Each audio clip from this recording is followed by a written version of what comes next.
На подстанции новый Афон 110 на 6 киловольт был произведен капитальный ремонт трансформатора мощностью 10 мегаватт. На время его реконструкции электричеством снабжал потребителей другой новый трансформатор мощностью 16 мегаватт, который здесь был установлен еще в прошлом году. Необходимость ремонта трансформатора 10 мегаватт возникла из-за высоких нагрузок напряжения и изношенности оборудования.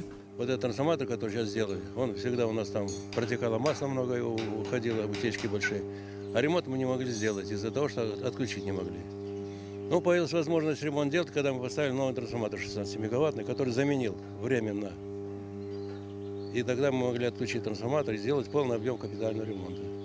Полный объем что входило? Поднятие активной части, это вот внутрисердечник. Ремонт его уже на воздухе здесь, на земле.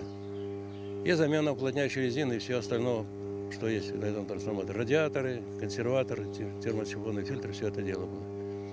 И вот была дана возможность, мы это дело сделали, привели его в порядок. Он сейчас как новый, окрашен, сделан, залили масло. Подстанция «Новый Афон» считается одной из самых перегруженных. Теперь ввод в эксплуатацию отремонтированного трансформатора позволит снизить нагрузки, а ее совокупная мощность повысится до 26 мегаватт. Из-за того, что большая загруженность этого района, многозагруженность, мы сделали еще одну подстанцию, Приморскую, и там поставили трансформатор, который разгрузил частично эту подстанцию. Одна проблема была, что эта подстанция 6-киловольтная, а тот, который стоит в Приморске, 10-киловольтный. И пришлось нам еще дополнительно менять те сельские трансформаторы 6-киловольтные на 10-киловольтные. Это дополнительная работа сделана, и дай бог, это хорошо, что разгрузили бы это дело.